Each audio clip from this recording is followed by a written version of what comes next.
Самит ЕУ Западен Балкан во Тиват, француско-германски нон-пейпер за постепена интеграција. Протест пред амбасадата на Македонија во Приштина, студентите со поддршка за барањето за полагање на правосуден испит на албански јазик. Без договори и 6 месеци без плата, вработени од клиниката за детски болести бара решение од Министерството за финансии. Подобро се платени продавачките отколку медицинските сестри, поради ниските плати и сериозен недостиг на медицински кадар. Телевизија 21, информативен магазин. Добро вечер во информативниот магазин на ТВ 21. Француско-германски нон-пейпер за постепена интеграција на земите од Западен Балкан во Европската Унија. Ова е документот кој беше во фокусот на разговорите на самитот ЕУ Западен Балкан во Тиват, Црна Гора. Во документот Европската комисија е повикана да подготви предлози за олеснување на постепената интеграција на земите кандидати во Европската Унија, вклучително и привилегиран пристап до единствениот европски пазар врз основа на нивниот напредок во пристапните преговори и потврсти врски со европските институции во секојдневниот процес на одлучување. Француско-германскиот нон-пейпер во фокусот на самитот ЕУ Западен Балкан кој се одржува во Тиват. Според овој документ, Европската комисија треба да подготви предлози за олеснување на постепената интеграција на земјите кандидати во Европската Унија, вклучително и привилегиран пристап до единствениот европски пазар врз основ на нивниот напредок во пристапните преговори и потврсти врски со европските институции. Во него се наведува дека е потребно воведување дополнителни стимулации во процесот заснуван на заслуги и постепено поедноставување на сегашната методологија, со цел да се овозможи побрза и подлабока интеграција врз основа на копенхашките критериуми. Франција и Германија предлагаат нов пристап ориентиран кон процесот, со што би се забрзало отворањето на сите релевантни преговарачки кластери кога тоа ќе го предложи Европската комисија. Премиерот Мицкоски имаше средба со германскиот канцелар Мерц, на кој било разговарано за овој документ. Ова се моменти кога практично Европската Унија, односно Европскиот совет, јасно кажува дека процесот на проширување станува жив. Она што е наша задача како влада е да тој процес го зачуваме, да напредуваме, но истовремено достоинството да не го изгубиме, како што тоа беше пример во минатите децени кога станува збор за нашите македонски аспирации за членство во рамките на Европската Унија. Бугарскиот премиер Румен Радев го повтори барањето за внесувањето на бугарите во уставот како главен услов за членство на земјава во Унијата. Bulgaria is ready to help any country applying for membership, especially our brothers from North Macedonia. We have been waiting for them to fulfill finally the negotiation framework. All of us, we have consensus from July 2024, and we have been waiting for them to finally amend the constitution and to write Bulgarians in their constitution. It is very simple. They need to do just this step to open the door for the negotiation process. Премиерот на Албанија Еди Рама смета дека полноправно членство, а не некакво партиципативно, е најдобрата и најкоректната опција за земјите од Западен Балкан. Full member in terms of what you can take for Europe, but right away full member in terms of what you give to Europe. Otherwise, it's like telling the kids, until you grow up, you stay with the neighbors. And then a kid get to know Russian gangster, another kid get fascinated by Chinese dolls, and then when they grow, they are not ready anymore to come to the parents. Председателката на Европската комисија Урсула фон дер Лајен рече дека проширувањето се базира на заслуги, но дека процесот на проширување мора да се направи побрз и покредибилен. If the candidate country delivers on reform, it has to move forward in closing and opening chapters and clusters on its path forward towards the European Union. And the enlargement process has to be more visible. The candidate countries have to explain to their people the benefits of enlargement. Според најавите, лидерите од регионот и представниците на Европската Унија покрај другото ќе разговараат и за планот на раст, при што се очекува Европската Унија повторно да ја потврди својата целосна поддршка за европската перспектива на регионот. По билатералните средби и завршувањето на самитот, заедничка пресконференција на домаќинот, председателот на Црна Гора Милатовиќ со Антонио Кошта и Урсула фон дер Лајен. Проширувањето на Европската Унија, регионалната стабилност и натамошната интеграција на Западен Балкан во Европската Унија биле темите на разговорите на самитот. Председателите на Европскиот совет Антонио Кошта и на Европската комисија Урсула фон дер Лајен истакнаат дека француско-германскиот предлог за реорганизација на процесот на пристапување кон Европската Унија нема да го успори процесот на пристапување на земите од Западен Балкан.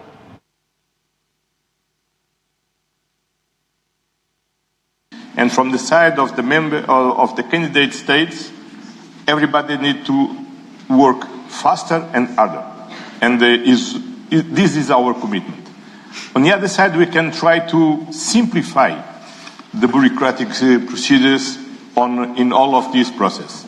And now it's very positive. There's they are floating several proposals in order to eliminate bureaucracy. Antonio said the merits-based process is supported by all member states. That's the foundation. And now we'll look into the proposals if they are, the goal of these proposals is to improve the process. And this is more than welcome. And we will discuss it, but the baseline is the merits-based process is the foundation, and we want to move forward fast and efficiently. Земјава заслужува да има предвидлив пат кон Европската Унија, а не постојани услови, изјави во Клик Плюс на ТВ21 пратеникот на ВМРО ДПМН Бојан Стојановски. Од друга страна, Сања Лукаревска од СДСМ смета дека треба да има широк политички консензус и заеднички став на сите политички партии за исполнување на потребните обврски за членство во Унијата. За пораките на европратениците од Комисијата за надворешни работи, кои деновиве ги упатија кон политичките партии во државава да се откажат од острата реторика и да покажат конструктивност во евроинтегративниот процес на земјава, од ВМРО ДПМН вела дека Македонија е конструктивна. Пратеникот Бојан Стојановски во емисијата Клик Плюс на ТВ21 вели дека земјава заслужува да има предвидлив пат кон Унијата, а не постојано да се бара од нас да правиме некакви отстапки. Активноста апсолутно постои, бидејќи ние сме тие кои што константно повикуваат на диалог со било кој партнер од другата страна. Каже и премиерот Мицкоски, само нека ни кажат ден претходно каде и во колку часот и ние ќе се појавиме, затоа што сме уверени во нашите аргументи. А нашите аргументи се следните, дека Република Македонија 26 години колку што го има започнато овој пат, по сите отстапки кои што ги има направено, заслужува да има предвидлив пат кој што ќе го знаеме одговорот на прашањето кога и како ќе биде завршен.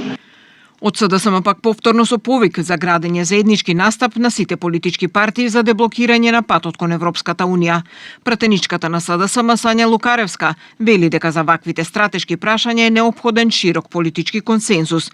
Таа отворено ја повика власта да ја презентира својата стратегија за членство на земјава во Европската Унија. Сите да седнеме на маса, сите политички чинители во државата и општествени чинители во државата, за да се откочи овој процес. Бидејќи преговарачката рамка, знаеме сите, не е билатерално прашање, напротив, таа е преговарачка рамка која што Европската Унија ни ја има дадено. Сега, диаметрално спротивни ставови имаме како две политички партии, затоа што нашиот наратив предходно, кога бевме влада, во делот на ова прашање беше дека работиме забрзано, но не избрзано. Деновиве председателот на Европскиот совет Антонио Кошта порача дека уставните измени се обврска и неопходен чекор за формално отворање на преговорите со Европската Унија. Владата оценува дека законот за правична и соодветна застапеност представува унапредување на Охридскиот рамковен договор и дека правичната застапеност ја прави законска обврска за институциите. Од друга страна, опозицијата се спротивставува, тврдејќи дека само 65% од препораките на Венецијанската комисија се вклучени во текстот на законот. Сепак, предлог законот помина во натамошна постапка и во законодавната правната комисија со 7 гласа за, додека опозицијата бара правна дебата за усогласеноста со препораките на Венецијанската комисија. И покрај критиките од опозицијата, владата смета дека законот за правична и соодветна застапеност представува унапредување на Охридскиот рамковен договор, со тоа што правичната застапеност станува законска обврска за институциите. Според владата, законот го гарантира правото за самоизјаснување, но предвидува и мерки против можни злоупотреби. Државната секретарка Арлинда Ѓакова ги повика пратениците да го поддржат законот, оценувајќи го како демократска вредност и предуслов за еднакво општество. Ky ligj gëzon mbështetjen e Këshillit të Evropës, pasi për të është dhënë opinion pozitiv nga Komisioni i Venecias, ndërsa rekomandimet e përfshira në opinionin e tij që synonin përmirësimin e tekstit të ligjit janë integruar në dispozitat e këtij ligji. Me këtë ligj, qeveria jon bën një hap historik në avancimin e marrëveshjes së Ohrit. Ky ligj ofron disa zgjidhje të rëndësishme. Ligji mbështet në të dhëna reale, në regjistrimin e fundit të popullsisë, në gjendjen faktike të institucioneve dhe në nevojat konkrete për punësime.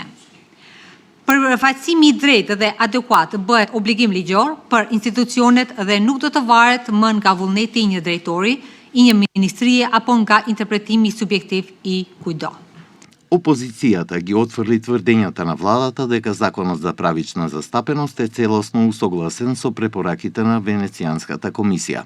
Пратеникот од Европскиот фронт, Сали Мурат, истакна дека само 65% од препораките се вклучени во законот, додека дел од нив се спроведени само делумно или воопшто не се инкорпорирани. Според него, владата намерно го испратила законот до Венецијанската комисија за да добие на време, а при тоа бара правна дебата за реалниот степен на усогласеност со препораките овој закон е во согласност со мислењето на Венецијанската комисија. Воопшто не.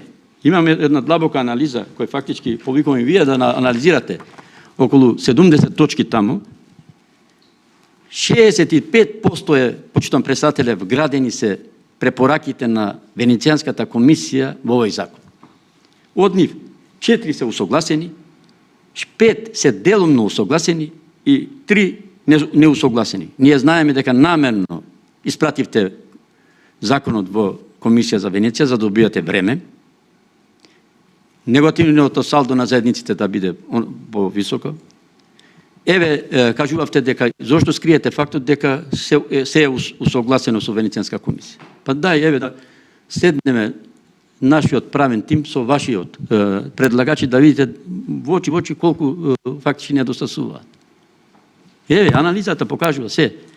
Критикувајќи го законот, Сали Мурат нагласи дека тој и натаму има недостатоци во дефинирањето на поимите. Не предвидува независен надзор од собранието или независна агенција, а и самата постапка за негово изготвување не била доволно инклузивна. Во меѓувреме на седницата на комисијата, предлог законот со 7 гласа за помина во натамошна собраниска постапка. Студенти од Косово протестираа пред амбасадата на Македонија во Приштина, изразувајќи незадоволство поради неможноста правосудниот испит да се полага и на албански јазик. Тие оценија дека ускратувањето на ова право представува намерен дискриминаторски чин врз етничка основа. Студенти од Приштина, Призрен и други градови се собраа пред амбасадата на Македонија во Косово на мирен протест со цел да го изразат своето незадоволство откако што велат неправдите кон студентите албанци. Ги обвинија властите во Македонија за намерно оневозможување на полагањето на правосудниот испит на албански јазик. Ne si student konsiderojmë që studentët kanë të drejtin në shtruan provimet në gjuhën që ata e njohin më mirë. Asnjë student nuk është më pak profesionist, asnjë jurist nuk është më pak profesionist nëse i nështrohet provimet në gjuhën që ai e njeh më mirë. Një shtet është edhe më i fortë kur respekton të drejtat e atyre që kërkojnë barazi, dinjitet dhe përfaqësim. Обвиткана со знамето на ОВК, студентката Диел за Пертеши побара почитување на јазичните и академските права на студентите албанци во Македонија. Gjuha shqipe nuk është privilegj, është e drejtë e gjithë secilit. Dhe jemi këto dhe jo rastisht sot, unë kam me vete flamurin e ushtrisë çlirimtare të Kosovës që ta dërgojmë në vend amanetin e tyre. Студентите од Косово порачаа дека многу просветни работници и значајни личности ги дале своите животи за правото на образование и академски развој на албанците и дека ваква дискриминација нема да биде прифатена. Ne sot po mbrojmë gjuhën tonë, gjuhën shqipe, gjuhën për cilën e ka dhënë jetën Ismet Jashari e Mujdin Aliu, gjuhën për cilën kemi luftuar në shumë shekuj. Për këtë gjuhë janë vrarë mësues, e janë ndalu shumë libra, e janë burgos mësuesit tonë, andaj ne sot nuk kërkojmë asgjë më shumë, vetëm se testi të bëhet në gjuhën tonë, gjuhën shqipe. Kërkesa që provimi i jurisprudencës dhe provimeve të tjera të mbahen edhe në gjuhën shqipe, nuk është kërkesë për privilegj, por është kërkesë për barazi. Протестот заврши мирно со порака дека образованието на албански јазик во Македонија е неприкосновено право за кое според студентите не треба да има преговори. Вработените во клиниката за детски болести протестираа пред Министерството за финансии, барајќи исплата на 6 заостанати плати, продолжување на работните договори и конечно решавање на нивниот работен статус. Посредбата со представници од Министерството добија ветување дека во текот на неделата ќе бидат информирани за понатамошните чекори. Учесниците на протестот ги обвинуваат институциите за доцнења и негативни одговори на нивните барања и покрај тоа што поголемиот дел од здравствените институции добиле одобренија за продолжување на договорите. Од почетокот на годината не примиле плата. Дополнително велат дека добиле негативен одговор од Министерството за финансии за продолжување на нивните договори за работа. Поради тоа, дел од вработените во клиниката за детски болести излегува пред Министерството за финансии за да побараат исплата на платите, продолжување на договорите и трајно решение за нивниот статус. Една од учесничките на протестот изјави дека нивните барања за продолжување на договорите постојат уште од 2019 година, но и по долги чекања одговорите останале негативни. Nëse nuk ka pasur qëllim për vazhdimin e kontratave, atëherë pse përgjigjja është vonuar 5 muaj? Për çfarë arsye punëtorët janë lënë të vazhdojnë punën deri në fund të muajit maj, ndërkohë që kërkesat kanë qenë në pritje nga muaji janar? Si është e mundur që mbi 90% e institucioneve shëndetësore kanë marrë përgjigje pozitive, ndërsa për klinikën tonë vazhdimisht jepen përgjigje negative, pa argumente dhe pas sqarime të sakta.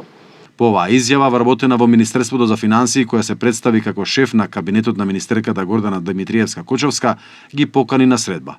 По средбата вработените изјавија дека добиле ветување дека ќе се ангажираат да утврдат дали проблемот е заглавен во Министерството за финансии или на друго место и дека во рок од една недела ќе дадат информација.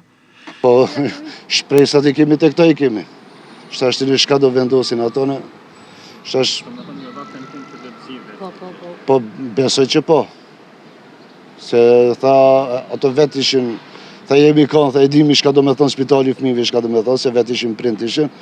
Вработените наведуваат дека одговорност има и од Министерството за здравство, но според нив министерот Азир Алију признал дека имало процедурални грешки од страна на институцијата што ја води, но и покрај нивното коригирање. Одговорот од Министерството за финансии останал негативен. Тие исто така истакнуваат дека станува збор за околу 50 вработени со нерешен статус и 6 месеци без плата, а меѓу нив има и кадар со 8 години непрекинато работно искуство во клиниката за детски болести.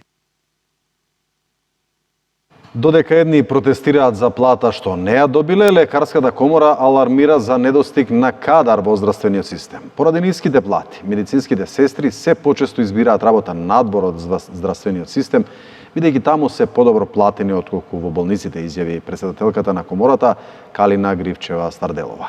Таа предупреди на недостиг и на неравномерна распределба на лекари во болниците и покрај тоа што минатата година дипломирале околу 400 нови лекари. Поради ниските плати, медицинските сестри во нашата земја почесто избираат да работат во парфимерија отколку во болница, вели претседателката на Лекарската комора Калина Гривчева-Старделова. Веројатно да, веројатно има поголем интерес да останат, а да работат нешто друго, што е подобро платено. На крај на денот, на крај на месецот сите чекаме да земеме плата и живееме од таа плата.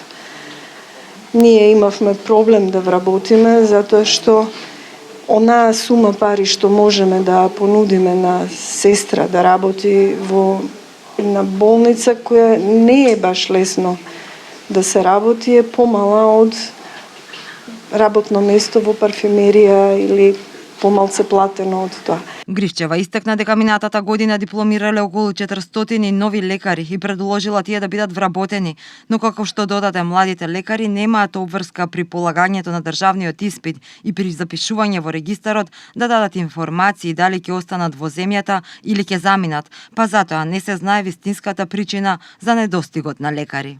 Има недостиг, има погрешна расподелба на лекари. Иначе имаме минатата година 400 млади доктори дипломира. Јас посочив на министерот, ајде да ги вработиме. Немам информација, младите доктори немаат обврска кога ќе положат државени, кога ќе се зачленат во нашиот регистар, да дадат информација дали остануваат во државата или си одат. Болници кои се празни со докторски места, празни и со пациентски места, имаме болници кои се пуни. Клинички центар е навистина добро снабден со, осим со сестри кои сериозно фалат, доктори има. Така да... Инаку, докторите во земјава се платени од 32.261 денар до 70.009 денари, додека медицинските сестри од 26.076 денари до 45.080 денари. Заменик премиерот и министр за транспорт Александар Николовски изјави дека во изминатите 2 години се реализирани 350 милиони евра инвестиции во развојни и инфраструктурни проекти во општините, вклучувајќи изградба и реконструкција на локални патишта во соработка со Светска банка. Според него се реконструирани околу 96 патишта во 72 општини, додека градоначалникот на градот Скопје Ѓоргиевски истакна дека приоритет останува подобрувањето на поврзаноста и урбаната мобилност во периферните населби. Во изминатите 2 години се реализирани 350 милиони евра за развојни и инфраструктурни проекти во повеќе општини во земјата, изјави заменик премиерот и министер за транспорт Александар Николовски на средба со градоначалници и раководството на ЗЕЛС, како и представници на Светската банка, на која се разговараше за имплементацијата на проектите во општините. Денеска ќе зборуваме за проектот за локални патишта, во кој што за 2 години во период од јуни 24 до јуни 2026 година се склучени договори во вредност од 25,3 милиони евра за реконструкција на локални патишта во општините. Рехабилитирани се 96 улици во 72 општини во вкупна должина од 72 километри, а во фаза на реконструкција се уште 31 километар патишта, што значи дека некаде околу 103 километри патишта се рехабилитирани, изградени целосно нови или во тек на изградба во овој момент. Градоначалникот на град Скопје, воедно и председател на заедницата на единиците на локалната самоуправа Орце Ѓорѓиевски, изјави дека фокусот во периферните населби ќе биде насочен кон урбан развој и подобрување на квалитетот на животот на граѓаните преку подобра инфраструктурна поврзаност. Сообраќајни решенија кои што започнавме како град Скопје интензивно да ги работиме, некои од почеток, како што е булеварот Македонија или познат во јавноста како Лимак, но и сите оние останати проекти од минатото кои што повеќе децении беа во една фаза на хибернација. Секаде особен акцент ставаме на мобилноста и на велосипедската инфраструктура, пешачките патеки и се останато што би значило нудење на подобра алтернатива и можности за граѓаните за движење, освен сопатничките. Сите овие општински иницијативи се реализираат во соработка со Светска банка, како поддршка на владата за локалната самоуправа. Програмата веќе имала 2 повици, еден во 2024 година и друг во 2025 година, со вкупна вредност од 350 милиони евра за реализација на локални проекти, а доколку се додадат и останатите проекти што се спроведуваат со поддршка на Светска банка, вкупната вредност е значително поголема.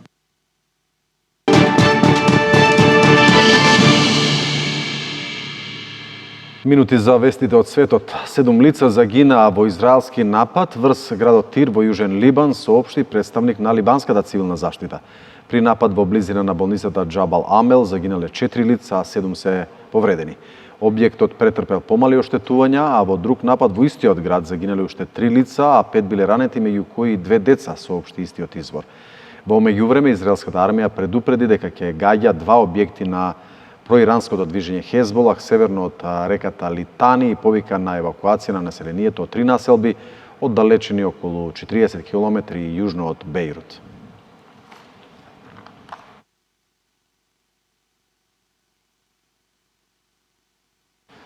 Иранската морнарица истрелала предупредувачки ракети и беспилотни летала кон американски воени бродови во Омански залив, објавија иранските медиуми, при тоа обвинувајќи американската армија за попречување на поморскиот сообраќај и запленување товарни бродови и танкери. Предходно, американската Индо-Пацифичка команда соопшти дека американските сили синоќа го пресретнале санкционираниот танкер Давина во Индиски океан.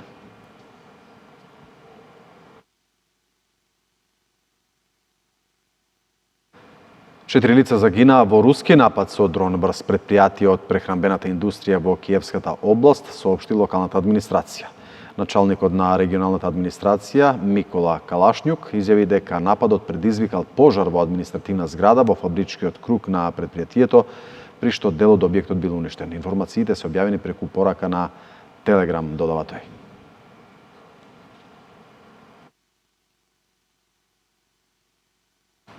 А руските системи за противвоздушна одбрана собориле 123 украински дронови над руските региони, Азовското и Црното море, соопшти Министерството за одбрана на Русија.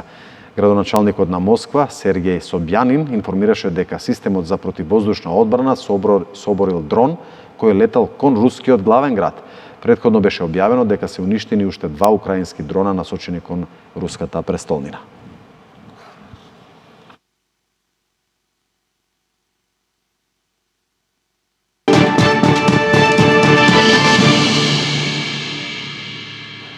Гледавте информативен магазин, повеќе информации на tv21.mk. Ви посакувам пријатна вечер.